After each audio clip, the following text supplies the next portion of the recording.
इनके कपड़े फाड़ेंगे, इनको पिटेंगे, इनको गांवों में घुसने नहीं देंगे। आप देख लेना, मेरी बात याद रखना।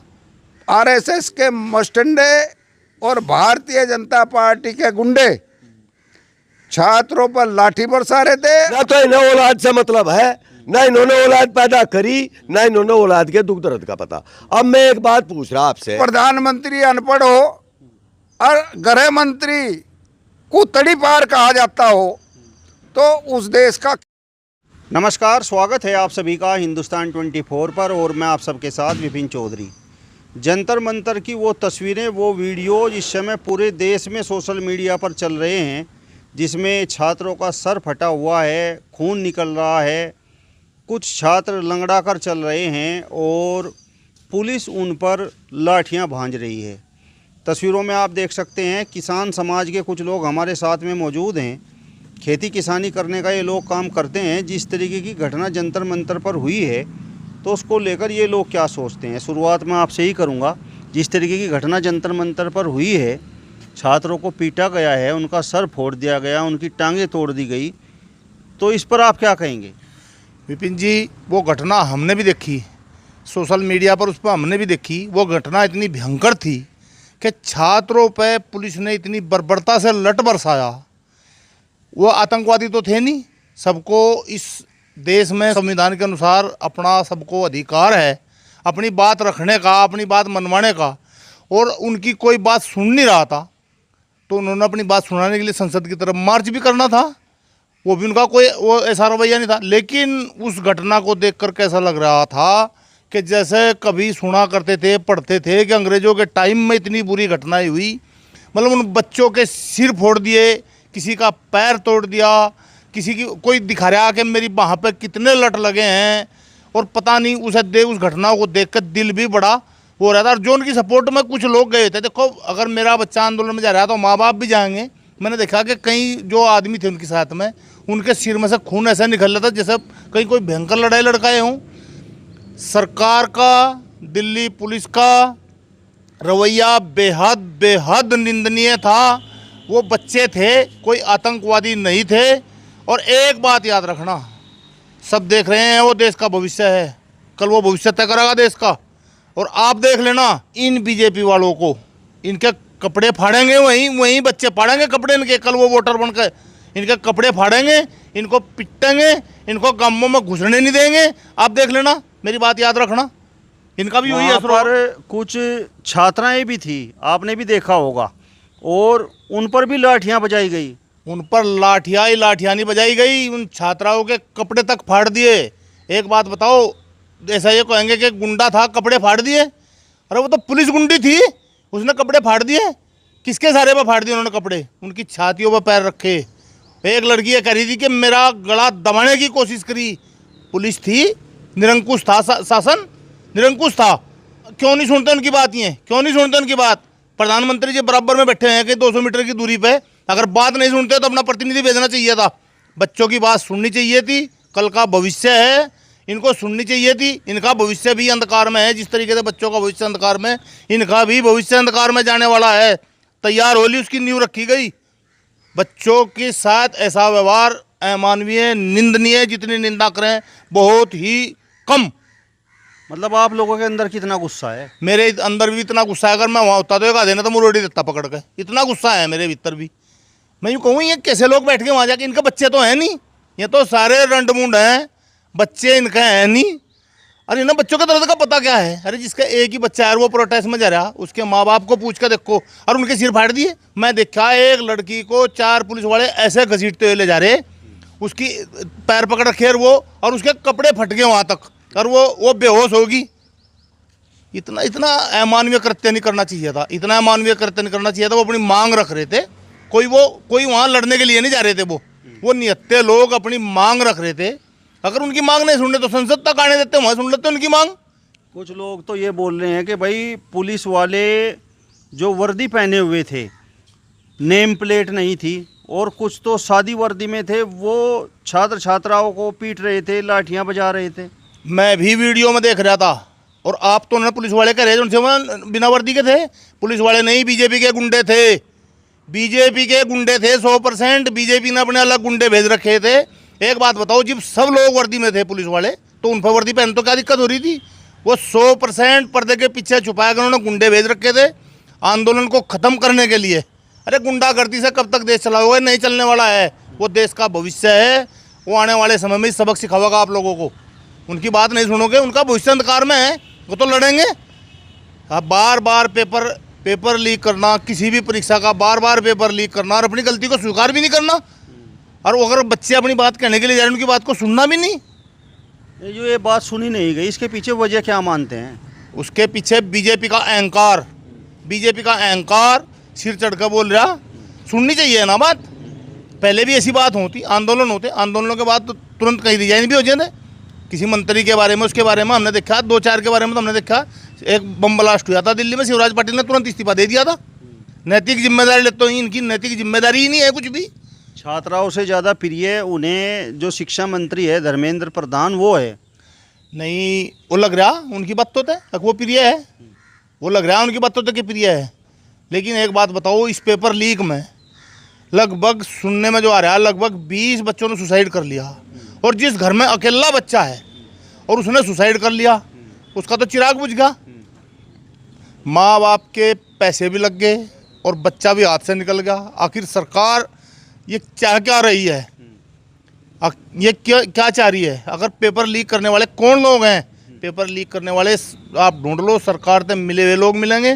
पेपर लीक वाले लोग सरकार से अलग हो ही नहीं सकते। कुछ लोग तो ये बोल रहे हैं कि भाई यहाँ पर भी बांग्लादेश और नेपाल जैसे हालात पैदा करने की कोशिश की जा रही है। उन लोगों का दिमाग जो है ना चल चुका, जो उनसे बांग्लादेश और वो बताने लग रहे, उनका तो दिमाग चल गया। अगर अपनी बात रखने के लिए बांग्लादेश बताओगे से और वो बताओगे, दिमाग चल गया उनका। तो जंतर मंतर क्यों बन जाओ? वहाँ से प्रोटेस्ट करने का अधिकार नहीं है लोगों को? संविधान क्यों है? संविधान को बदलोगे नहीं करना, जो कुछ यहाँ करेंगे वही चलेगा। ऐसा नहीं है। जब संविधान में नियम है कि हम अपनी बात को बैठ करके शांतिपूर्ण तरीके से कह सकते हैं, वो बच्चे वहाँ पड़े हैं कितने दिनों से और अपनी बात को कहने के लिए बैठे, क्या सरकार के कान पे जूं ही नहीं रेंग रही? उन्हें पता ही नहीं है क्या हो रहा। अगर इतने दिल वाले थे ना, बात सुननी चाहिए थी। 56 इंची भी कल पिछले दरवाजे तक निकला वहाँ तक, जिसका 56 इंच का सीना है। सामने आना चाहिए था बच्चों के, सामने आकर बात करनी चाहिए थी। क्या दिक्कत है? उन तक बात पूछनी चाहिए थी। आप बताओ जी, ये जो घटना जंतर मंतर पर हुई है, वो वीडियोज तो आपने भी देखे होंगे, वो तस्वीरें देखी होंगी, तो उस पर आप क्या कहेंगे? पूरा हिंदुस्तान देख रहा, सर्व समाज के लोग देख रहे, अगड़े पिछड़े कोई भी है सब देख रहे। सबके वहाँ बच्चे थे, केवल छोड़कर आरएसएस के लोगों ने और बीजेपी के लोगों ने और विश्व हिंदू परिषद के लोगों ने। ना तो इन्हें औलाद से मतलब है, ना इन्होंने औलाद पैदा करी, ना इन्होंने औलाद के दुख दर्द का पता। अब मैं एक बात पूछ रहा आपसे, जब अंग्रेज हुकूमत होती थी, क्या तब गांधी जी ने आंदोलन नहीं चलाए? या और जितने भी स्वतंत्र अपने देश को स्वतंत्र कराना चाहते, क्या उन्होंने आंदोलन नहीं चलाए? तो जब अंग्रेज हुकूमत आंदोलन की अनुमति देती थी, उनकी बात को सुनते थे, तब तो अंग्रेज हुकूमत थी, हिंदुस्तान का राज तो नहीं था। अरे ये तो अंग्रेजों के भी बाप लिखड़े। और ये बात बात में नू कहे, भारतीय जनता पार्टी के लोग, चाहे प्रधानमंत्री हो, चाहे गृह मंत्री हो, चाहे राजनाथ सिंह रक्षा मंत्री हो, और चाहे हमारे योगी जी हो, बात बात में नू कहे यहाँ बहन बेटियों का अपमान होता था। अब से पहले जब भारतीय जनता पार्टी की सरकार नहीं थी तो बहन बेटियां अपमानित होती थी, किसी शहर को नहीं निकल सके थी, किसी कस्बे को नहीं निकल सके थी। अरे थारा भला हो जा, जब तो अपमान हो रहा था कि नहीं हो रहा था। आज वहाँ पूरी दिल्ली में बहन बेटियों पर इस कदर लटवा आपने बजवाया कि ऐसा अपमान तो कहीं भी नहीं हुआ होगा, है? अरे आप वही मौजूद संसद 200 मीटर या 300 मीटर की दूरी पर होगा और आपकी नाक के नीचे बहन बेटियों पर लाठी चार्ज हो रहा, आंसू घोष के बड़े छोड़े जा रहे, पता नहीं कितने बच्चे वहां बेहोश हुए, कुछ बच्चे तो कोमा जैसी स्थिति में हो गए बाबूजी। वहां लड़कियां, और सुनो, सब ग्रेजुएट थे, बढ़िया बढ़िया यूनिवर्सिटी से लड़के लेकर। मैं एक बात कह रहा, जब ये उनकी बात नहीं सुन सकते, हर दूसरे महीने पेपर लीक, हर दूसरे महीने पेपर लीक, एक पेपर 1500 रुपए में, एक फार्म 1500 रुपए में भरा जा। उनके जी ने देखो पूछ के, कोई गरीब का, मजदूर का, कोई किसान का है, जो मैं इस टाइप के लड़के 1500 रुपए की व्यवस्था करके और फार्म भरे हैं, ये तो 5 रुपए के फार्म के 1500 रुपए कर लें जमा उनसे। कई कई करोड़ रुपए सैकड़ों सैकड़ों करोड़ रुपए ये सरकारी खजाने में बच्चों के पैसे से उसके फार्मों से जमा कर रहे, और बाबूजी जब भी पेपर का वो टाइम आवा उससे पहले लीक। मुझे यूं बताओ, इससे पहले सरकारें नहीं थी क्या? पहला एग्जाम नहीं होते थे क्या? चयन नहीं होता था क्या? तो मेरा कहने का मतलब कुल मिला के ये है कि भाई परमपिता परमात्मा का कुचक्र भारतीय जनता पार्टी के खिलाफ चल गया। राम जी के यहाँ लूट होगी, अब राम जी की निगाह इनकी तरफ से फिर गई। अब ये अयोध्या लूट को, अयोध्या की चोरी को छपोने के लिए तो इब्जा दारुल उलूम का नाम लग गए थे लेन, कभी जौहर यूनिवर्सिटी का नाम लग जा लेन, उस उधर से दिमाग डाइवर्ट करने के लिए। लेकिन परमपिता परमात्मा की ऐसी कृपा हुई कि भाई वहां जंतर मंतर पर छात्र चले गए, इन्होंने आग बीच का उन पर भी लट बजवा दिया, तो इनका समय खराब आ गया। भाई अहंकार का एक न एक दिन अंत होता है। अब इस सरकार का जितना भी दमन चक्र था, कुचक्र था, और पुलिस का सहारा ले लेके, ईडी का सहारा लेके, सीबीआई का सहारा लेकर के बड़े बड़े लोग जेल भिजवा दिए। अरे एक बात बताओ, अरविंद केजरीवाल को पी गए, उसे जेल में फिट करवा कर अपनी सरकार बढ़ा ली वहां। वरना जब अरविंद केजरीवाल इन्होंने जेल भेजा, सिसोदिया जेल भेजा, संजय सिंह जेल भेजे, तो क्या इन्होंने जो एविडेंस उनके खिलाफ दी थी उस पर सुप्रीम कोर्ट ने कोई निर्णय लिया? मैं आपसे जानना चाहता हूँ, जो छात्र छात्राएं जंतर मंतर पर पिटे हैं उनमें से ज़्यादातर किसानों के बच्चे थे, तो किसानों में कितना रोष है? अरे किसानों के बच्चे थे, पिछड़े जाति के बच्चे थे, कश्यपों के बच्चे थे, कुम्हारों के बच्चे थे, जिनका ये वोट ले रहे उनके बच्चे थे। इनका तो बच्चे है ही नहीं, इनका तो मुस्सी का बच्चा भी नहीं। बाजा बाजा ने शादी करके वो भी अपनी को छोटो फिरे, दाढ़ी थाम ली, टिक्के लगवा लिए। यही हो क्या सनातनियों की? यही होगा हिंदुवाद की सरकार? तो मैं एक बात कह रहा आपको, जिस कम्युनिटी पे, जिस कम्युनिटी के लोगों को ये दमन करना चाहा, उसके बच्चे उनके बच्चों से कम थे। ये तो उस कम्युनिटी के बच्चे थे जिनका ये वोट लेकर सरकार में बैठे। 26 प्रांतों में इन्होंने मुख्यमंत्री बना लिए। वो फटे हुए सर क्या संदेश दे रहे हैं? फटे हुए सर ही तो इन्हें लेकर बैठेंगे। वह फटे हुए सर जिन्हें जनता देख रही है सोशल मीडिया पे, हिंदुस्तान की जनता तो देख ही रही, वर्ल्ड के लोग देख रहे भाई साहब। वह फटे हुए सर अब इन्हें गमों में नहीं घुसने देने के। मैं ये कह रहा कि जिस तरह उनके सर पड़े, इस तरह वहीं जिन जिन के सर पटे इनके कपड़े पड़ेंगे, और ये भागेंगे झंडी तार तार। जिस गांव में भी अगर किसी ने भारतीय जनता पार्टी की झंडी दिखी ना, तैर तैर भागेंगे। देख लो चाहे तुम, जनता बिगड़ी हुई बहुत खराब हो भाई साहब। जनता के आगे नहीं आप टिक सकते, ना प्रशासन टिक सके, ना शासन टिक सके, ना सरकारें टिकी। पहले एक बात बताओ, अंग्रेजों से जाके भी ताकतवर है, अंग्रेज नहीं भाग्य देश छोड़ के। जब जनता अपना निर्णय लेती है ना, हालत खराब कर दे। चोटा हो बीच में सिर के, वन तक टपकन लगे पसीना, और टांग पर रेड काड़ा लग जा चरण। जनता बिगड़ी हुई ऐसी हो, चूंकि देश जनता का है, ये अधिकार जनता के हैं, यहाँ लोकतांत्रिक व्यवस्था है। लोकतंत्र को अगर आप खत्म करोगे इस तरह, ये लोकतंत्र खत्म करने की तो व्यवस्था है भाई। जो भी अपनी, एक बात बताओ भाई, संविधान के तहत अपना आंदोलन करने का या अपनी मांग रखने का किसको अधिकार नहीं? ये तो सबसे पहली व्यवस्था थी। ये तो जवाहरलाल नेहरू के जमाने में भी चली, इंदिरा जी के जमाने में चली, राजीव गांधी के जमाने में चली, विश्वनाथ प्रताप सिंह के जमाने में चली, चंद्रशेखर जी के जमाने में चली, देवगौड़ा के जमाने में चली, इंद्र कुमार गुजराल के जमाने में चली। ऐसा नई व्यवस्था यही आई लेके क्या मोदी का जमाना? अरे किसान आंदोलन कर ले, ये मोदी का जमाना। हाँ मोदी का जमाना। जब तो भाई साहब कहीं गेट बंद करवाए संसद के, और इक्कर भागे 56 इंच का सीना बतावा थे। यूं कहते विश्वगुरु बनते विश्वगुरु। और ये तो पूरा देश के बच्चे वहां थे नहीं, थोड़े से ही बच्चे थे, पिछले गेट को लिकड़ लिकड़ भाग गए भाई साहब।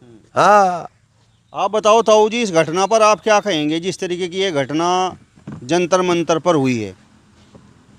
देखो जी, ये जो जंतर मंतर पे घटना घटी, ये जो देश प्रदेश में जो सरकारें हैं भारतीय जनता पार्टी की, इनकी पैदाइश ही गलत तरीके से हुई। गोधरा कांड में इन्होंने 2-2.5 हज़ार मुस्लिमों को जला के मार दिया। ये लोग हिंदू लोगों में आया कि भाई ये शायद बड़ा भारी काम कर दिया इन्होंने, और उस कांड की वजह से ये 14 में सरकार बनी देश में। और उसके बाद ये जो रोज रोज इस देश की संपत्ति को अडानी अंबानी को बेच रहे, नौकरियों को, छात्रों को बेरोजगार कर रहे। पढ़े लिखा नौजवान बेकार है देश में आज की तारीख में, ये कोई नौकरी की व्यवस्था नहीं कर रहे। जो नौकरी लग भी रही, ये प्राइमरी स्कूल बंद कर रहे, ये यूनिवर्सिटियों में ताले लगा रहे। और इन्होंने जो ये काम, जिस चीज़ की उत्पत्ति खराब तरीके से होगी तो उसका काम करने का तरीका भी खराब ही होगा।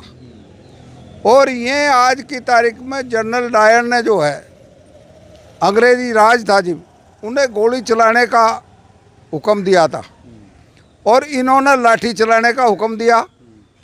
और लाठी चलाने में जो आदमी देश का गृह मंत्री है अमित शाह जी, उसकी पुलिस दिल्ली में काम कर रही और उसकी पुलिस और ये जो है आरएसएस और भारतीय जनता पार्टी के मस्टंडे, इनका कोई निशान लगा के या कोई चीज़ ऐसे दे के ताकि पुलिस इन पर हमला न करे, इन्होंने आरएसएस के मस्टंडे और भारतीय जनता पार्टी के गुंडे छात्रों पर लाठी बरसा रहे थे और पुलिस भी उस काम पर लगी हुई थी।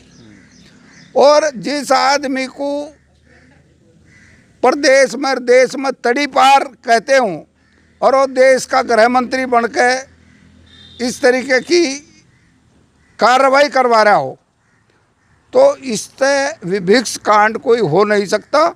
और ये देश का दुर्भाग्य है, अब ऐसी सरकारें देश में और प्रदेश में काम कर रही है आज की तारीख में। भाजपा के लोग तो ये बोल रहे हैं कि भाई ये जो छात्र छात्राएं थे ये तो देश को अस्थिर करना चाहते हैं। ये जब अडानी जी को और अंबानी जी को पूरे देश की ज़मीन अलाट कर देंगे 1 रुपये में, 99 साल के पट्टे में, छात्रों को बेरोजगार कर देंगे, किसान को बेकार कर देंगे, नौजवान को उसका सही वेतन नहीं देने के, तो ये अस्थिर तो ये खुद कर रहे इस देश को, ये पूरी तरह अस्थिर कर रहे इस देश को। और इस देश की बर्बादी का कारण बन गया था जब ये 14 में भारत सरकार बनी थी, जिसके गृह मंत्री और प्रधानमंत्री अनपढ़ हो और गृह मंत्री को तड़ी पार कहा जाता हो, तो उस देश का क्या हाल होगा, ये लोगों ने देखना चाहिए। वो तस्वीरें आपने भी देखी, सर फटे हुए हैं, टांगे टूटी हुई हैं, लड़कियों को पीटा जा रहा है। ये सबने देखा, ये पूरी दुनिया देख रही, ये पूरा देश देख रहा, ये पूरा किसान मजदूर देख रहा, ये उनके माँ बाप देख रहे। और ये जो इस तरीके का इन्होंने हमला कर रहा, मतलब छात्रों पे, जिस तरीके से विदेशी आतंकवादी हों, ये इस तरीके का कोई सरकार का कोई तरीका थोड़ा ही है। ये सरकार की गुंडागर्दी है, सरकारी गुंडागर्दी है। और सरकारी गुंडागर्दी जो हो, वो देश का भट्टा बैठाने में कोई रड़क नहीं छोड़ती, फिर जब सरकारी गुंडागर्दी हावी हो जाए। आप कह रहे थे कुछ?